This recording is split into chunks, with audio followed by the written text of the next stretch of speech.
अभी सब्सक्राइब करें साधना एस्ट्रो, आपके सुख दुख का साथी। जय श्री राम। बहुत स्वागत आपका आपके अपने बेहद खास कार्यक्रम में। मैं हूं आपके साथ आचार्य राज मिश्रा।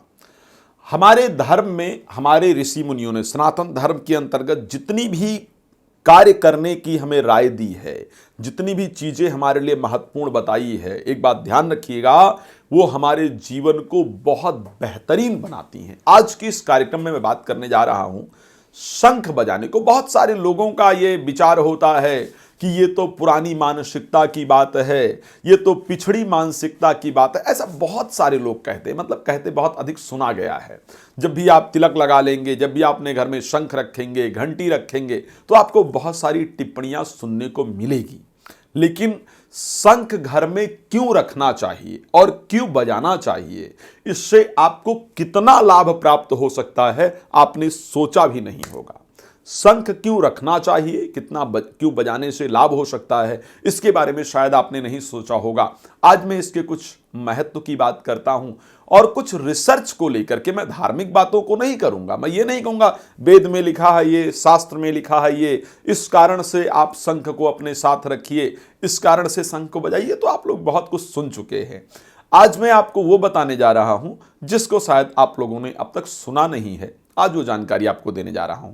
एक तो ध्यान रखिएगा, शंख बजाने वाले व्यक्ति को कभी श्वास से संबंधित समस्याएं नहीं उत्पन्न होती हैं। शंख बजाने वाले व्यक्ति को कभी भी फेफड़े से संबंधित कोई समस्या उत्पन्न नहीं होती है। शंख बजाने वाले व्यक्ति को हार्ट अटैक कभी नहीं आता, इस चीज को ध्यान रखिएगा। शंख बजाने वाले व्यक्ति को कैंसर जैसे रोग कभी नहीं होते, इसको ध्यान रखिएगा। अब आइए हम आज इस पर घंटा और शंख दोनों चीजों पर आज बहुत स्पष्ट रूप से आपको जानकारी देंगे। इनका कहां क्या क्या लाभ है, और उसके साथ प्रत्येक धर्म में कहीं ना कहीं घंटे को लेकर के, चाहे वो चर्च में देखा जाए तो भी घंटा शंख का प्रयोग किया जाता है। हिंदू धर्म में तो हमारे ऋषि मुनियों ने पुरातन समय से ही इसको प्रयोग करने के लिए कहा है। 19 क्या क्या लाभ है और किस किस चीज का शोध इस पर हुआ है। 1928 में बर्लिन यूनिवर्सिटी ने शंख पर अनुसंधान करके यह सिद्ध किया कि शंख की ध्वनि की जो लहरें हैं, जो शब्द है, वो बैक्टीरिया संक्रमण कीटाणुओं को नष्ट करने में उत्तम और सस्ती औषधि है। यानी कीटाणु और बैक्टीरिया, जैसा कि आजकल हर घर बंद रहता है और बंद घरों के अंतर्गत जो आप वॉशरूम यूज करते हैं या जो किचन आप यूज करते हैं, यहां पर बहुत सारी बैक्टीरिया उत्पन्न होती हैं, कीटाणु उत्पन्न होते हैं। आपको खुद को डिप्रेशन इत्यादि होता है। अगर किसी को डिप्रेशन इत्यादि हो और वो प्रतिदिन शंख बजाए तो ऐसी परिस्थिति में उसका डिप्रेशन दूर हो जाया करता है। तो ये बर्लिन यूनिवर्सिटी ने 1928 में इसको रिसर्च किया था इस पर, और कहा कि सबसे सस्ती और उत्तम औषधि है। अगर इसको जोर से बजाया जाए तो 1200 फीट दूर तक के, ध्यान रखिएगा, अगर इसको जोर से बजाया जाए तो 1200 फीट दूर तक के कीटाणु नष्ट हो जाते हैं। 1200 फीट के दूर तक के कीटाणु अगर जोर से बजाया जाए तो नष्ट हो जाते हैं शंख बजाने से।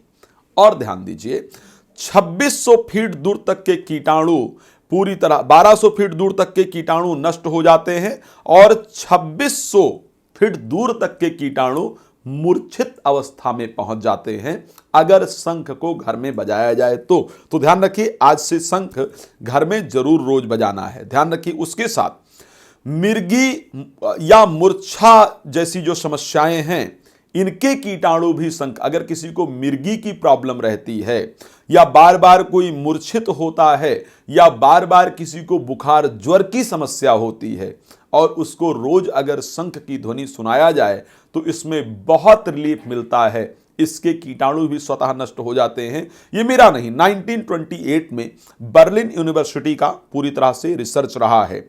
शिकागो के डॉक्टर डी ब्रायन ने बहरों का इलाज शंख की ध्वनि से करते थे और बहुत लोगों को इसका लाभ प्राप्त हुआ। सोच लीजिए, शिकागो में एक डॉक्टर शंख के माध्यम से बहरों का इलाज किया करते थे, शंख की ध्वनि सुनाया करते थे, उनको शंख बजाने के लिए कहा करते थे, जिससे बहुत लोगों को लाभ प्राप्त हुआ। एक बात ध्यान रखिएगा, और बहुत सारी चीजें हैं जिस पर हम नए नए वीडियो लेकर के आएंगे। आप हमारे साथ प्रतिदिन जुड़ भी सकते हैं। दोपहर को 12 बजे, रात्रि को 9 बजे मैं लाइव होता हूं, तो आज से अपने घर में शंख जरूर रखिए और उसको बजाइए। जय श्री राम, बहुत धन्यवाद।